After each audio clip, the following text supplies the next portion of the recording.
Hello, and welcome to the studios of Opening the Door to the Unknown.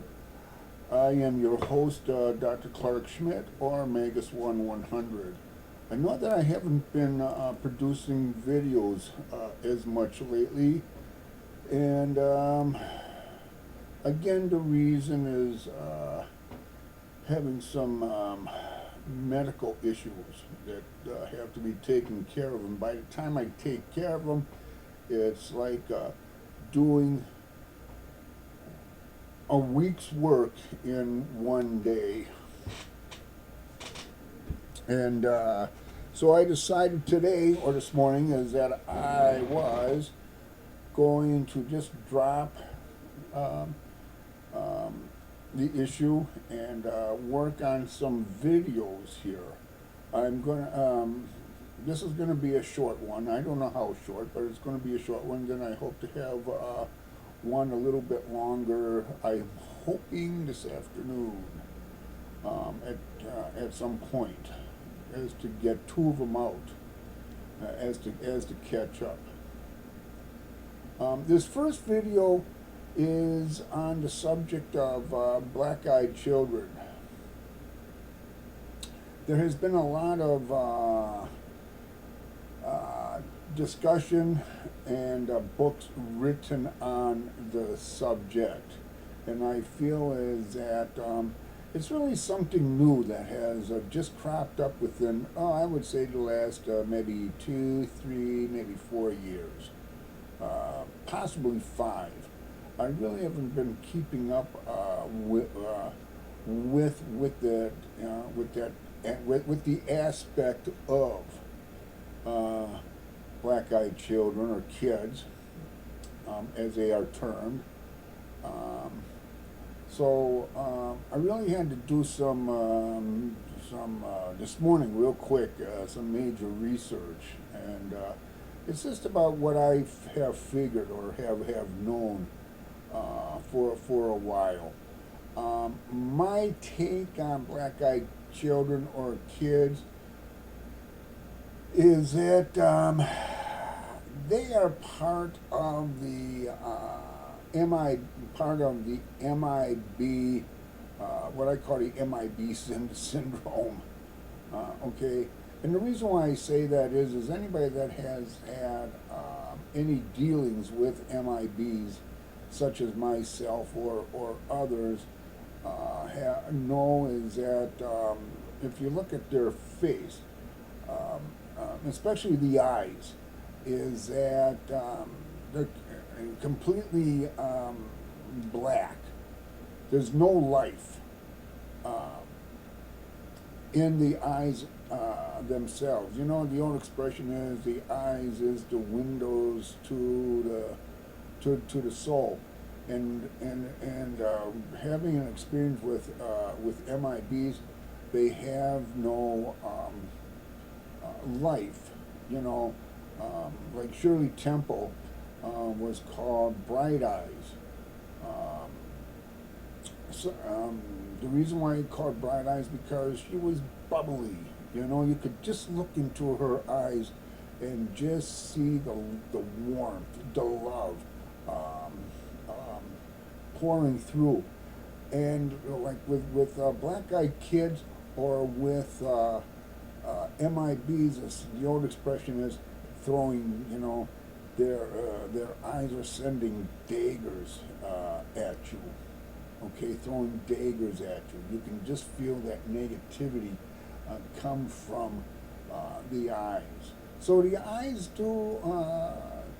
I should say, can tell a lot about a person, and especially with BEKs, black-eyed kids or children, or MIBs. I feel is that the BEKs are a product of the MIBs. Okay, now I really don't want to say that they're hybrids, in that sense. But if you were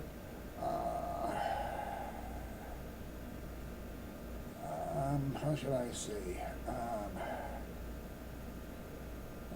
Frankenstein's monster, I think, would be about the best analogy that I could bring up with BEKS is the Frankenstein monster. They got no soul. Okay, they just don't have any soul whatsoever. They look human, but so did Frankenstein's. But so did Frankenstein's creation look human. And why not? Because of the body parts. I mean, we're not talking about art, robots or artificial intelligence. Okay, they do have again. They do the BEKs do have flesh and blood. Okay, the blood is coursing through them, but what type of blood? Are we talking about something like with Spock, green blood, or the old expression is blue blood or red blood? Don't know. Well, we never captured no researcher has ever captured a black-eyed kid to take blood tests. It might happen sometime in the near future, but at the moment it hasn't.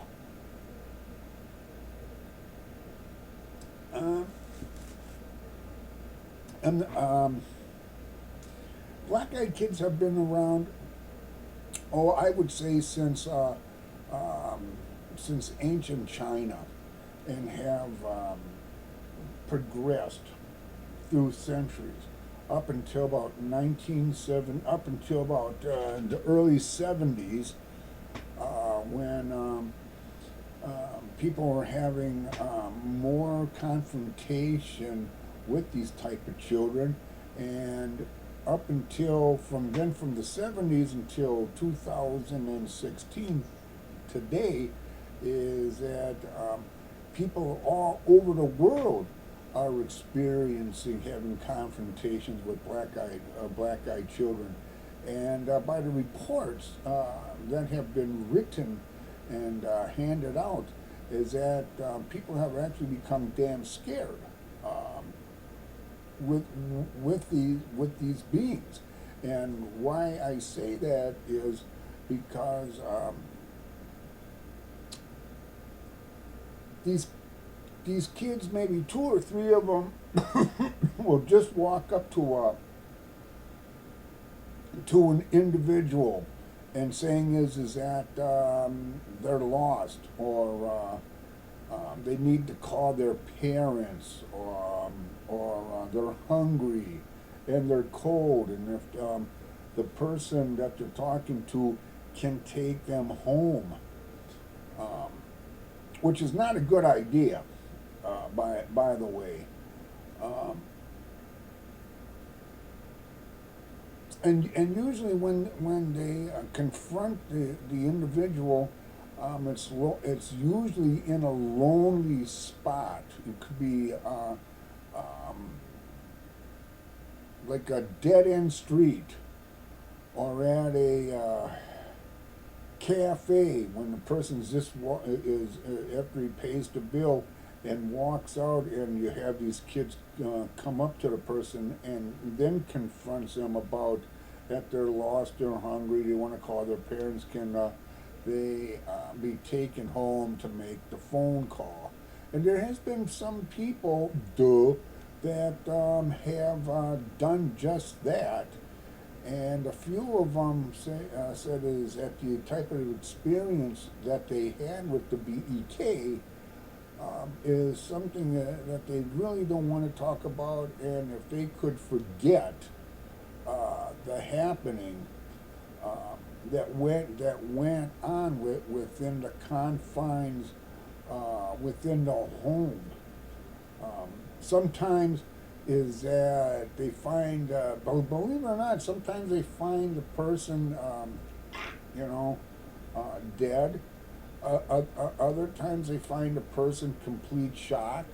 Other times is that the person who was completely well is now sick with God knows what type of disease, what type of disease that has been contracted from a BEK. Um, so yes, it is.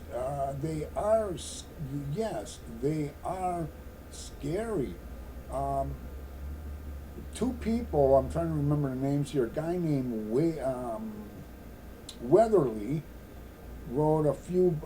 has written a few books on the subject of BEKs, and also a guy named Redfield, I think his name, also has been on the radio, talk shows like Coast to Coast and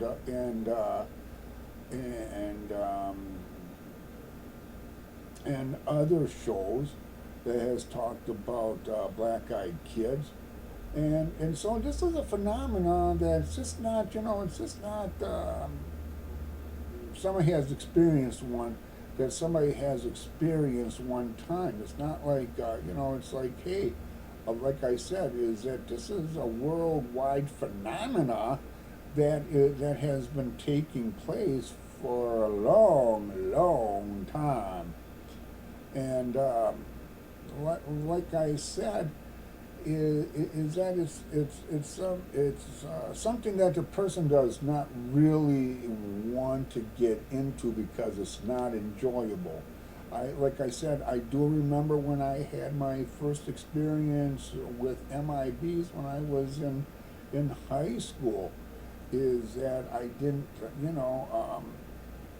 what to do.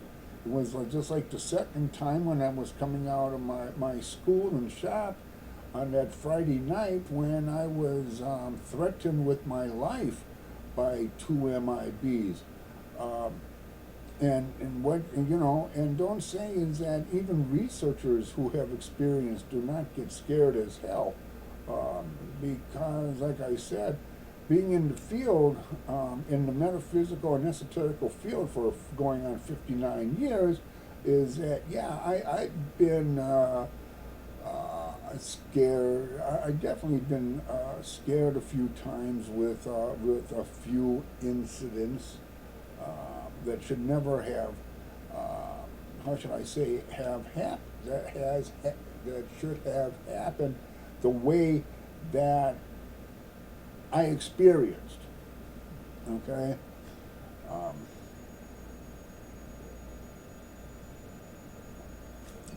So, can somebody say that maybe?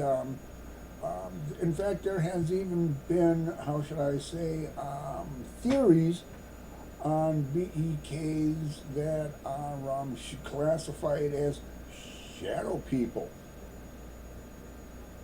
Um, I don't know. The question, if somebody would ask me the question, well, Dr. Schmidt, do you think that BEKs are somewhat in comparison to shadow people or have anything to do with shadow people? I couldn't really truthfully answer that question because it's all it's all speculation. Um, as trying to answer that question. We really don't know what shadow people are. We do know is that at times is that people will see a shadow person through the peripheral vision. Could be looking, somebody could be looking this way and all of a sudden see something move that way. That's dark, wearing, could be wearing black clothing, maybe a hat or maybe not a hat, but they capture through the peripheral, looking this, through sight. I have seen shadow people a few times right in the studio here. What I do is just say is, hey, hi, bye, uh, so it's and I know they're not ghosts. They're not spirit. Okay, now can I say is that maybe the black-eyed kids could be coming from another dimensional plane of existence? That one of the corridors, you might, that walking down one of the corridors, and a door opened to this dimensional plane, and they kind of stepped through and have entered here. That's a major That's a major possibility as well. In fact, they might be our future humanity. All right, might be our future humanity. Don't know. We always heard of people going into the past, but I never heard of people going into the future. Excuse me, 1 minute.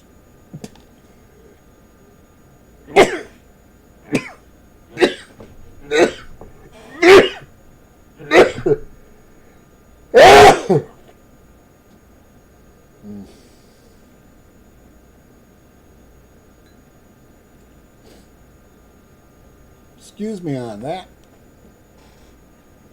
You can always tell when a spirit is around. Always hits me from the back. Just passing through, but and it always makes me sneeze. Anyhow, where was I? We have heard. I've heard of people going through time, back, but I really never heard of people moving ahead of time. I do know is that there was a lot of talk back in the early 80s, maybe early 80s, with the Montauk project going to Montauk, New York, and people were saying is that the government built a time machine. So, and the people who have experience in being put into the machine itself said is that they went back into time, into the early 60s, 50s, 70s, whatever, but they never talked about moving ahead. Now, I do believe this, is that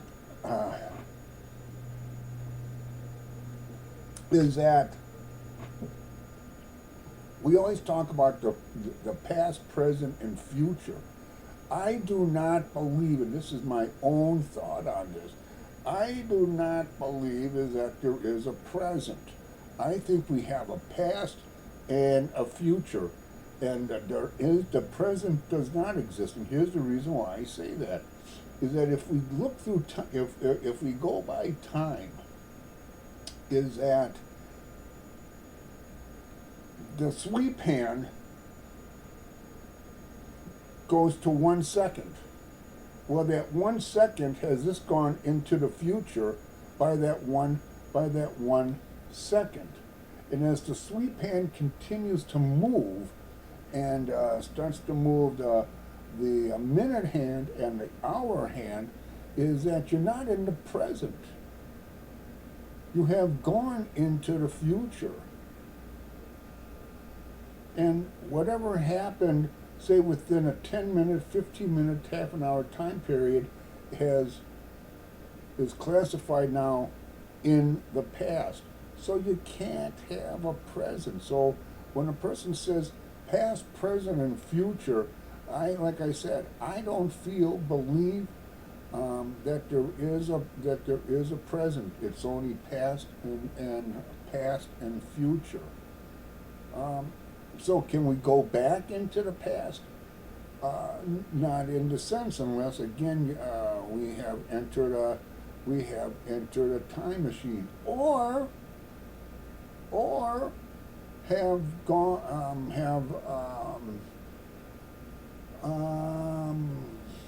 taken an astral journey back into the past through reincarnation.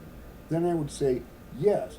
Time machine for physical astral projection, reincarnation experience through going through the astral planes. Okay, so so can these black-eyed kids be coming from what we know as the future?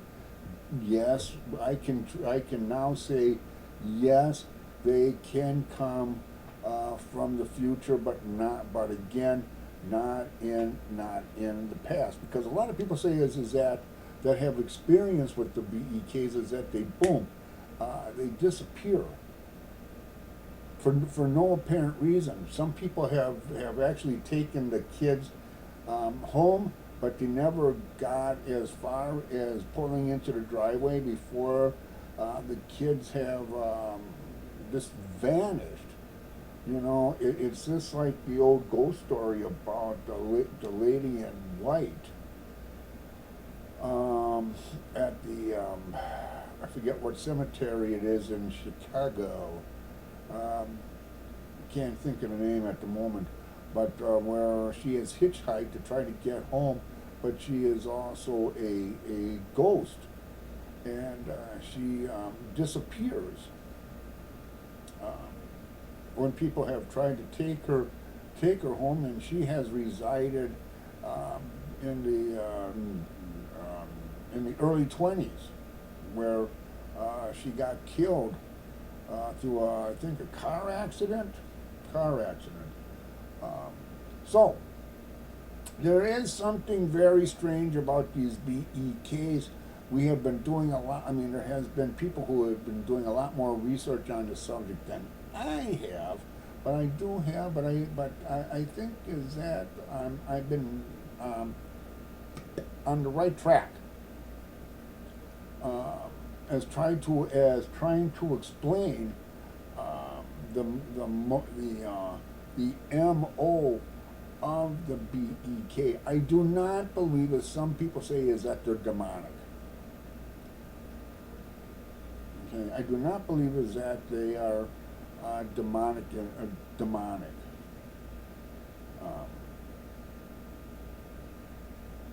As like I said, as a lot of the researchers believe that they might be. I do believe is that they could be, like I said, they're a product of the MIB. They are the product of MIBs, or or else again they could be coming from the future, our future, say like 100 years, even 50 years, 25 years. Don't really know. It's just it's just a speculation. It's just a speculation on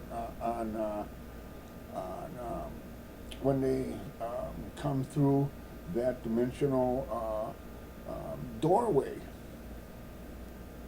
Okay, but here's the thing again: if you have one child or two children or even three come up to you and say, can you take me home? I mean, can you take me to your home so I can make a phone call? We are lost, or we're hungry. They're gonna, is that children pull the strings, you might say, because they're children with grown-ups. It's just like when we go and we want to purchase a cat or like a puppy or a kitten at a shelter. We all, oh, gee, I just feel so sorry for that kitten. Oh, he or she is so cute. Look at that puppy. Oh, gosh. I wish I could take him home like Ellie Mae Clampett. All right, that's the way children are. If you had children, okay, then you know how children act and respond to grown-ups. So just remember, don't be fooled, and always look at the eyes. Like I said, if there's no light, if everything looks dark within the eyes, is that they have no business being in this dimensional plane. They have no business of being in this dimensional plane. So you just have to watch out. Okay, it's just like anything else. You have to watch out that people don't follow you home and kind of case your place for a robbery. You just have to watch out for that. You have to watch out for 4 or 5 gang members follow you home. You know, again, it could be you never know for a robbery or for other negative things that they are planning to do. So you just have to watch your step, as they say. All right, that's what you have to do is just watch your step. Okay, that's all I can talk, and that's all I can say about Black Eyed Kids. As to finish up with the MIB subject. So I hope that, like I said, what I got planned for later on this afternoon to get something out is going to be very, very interesting. So, with that, I'm going to say, oh, talk to you later. Bye bye.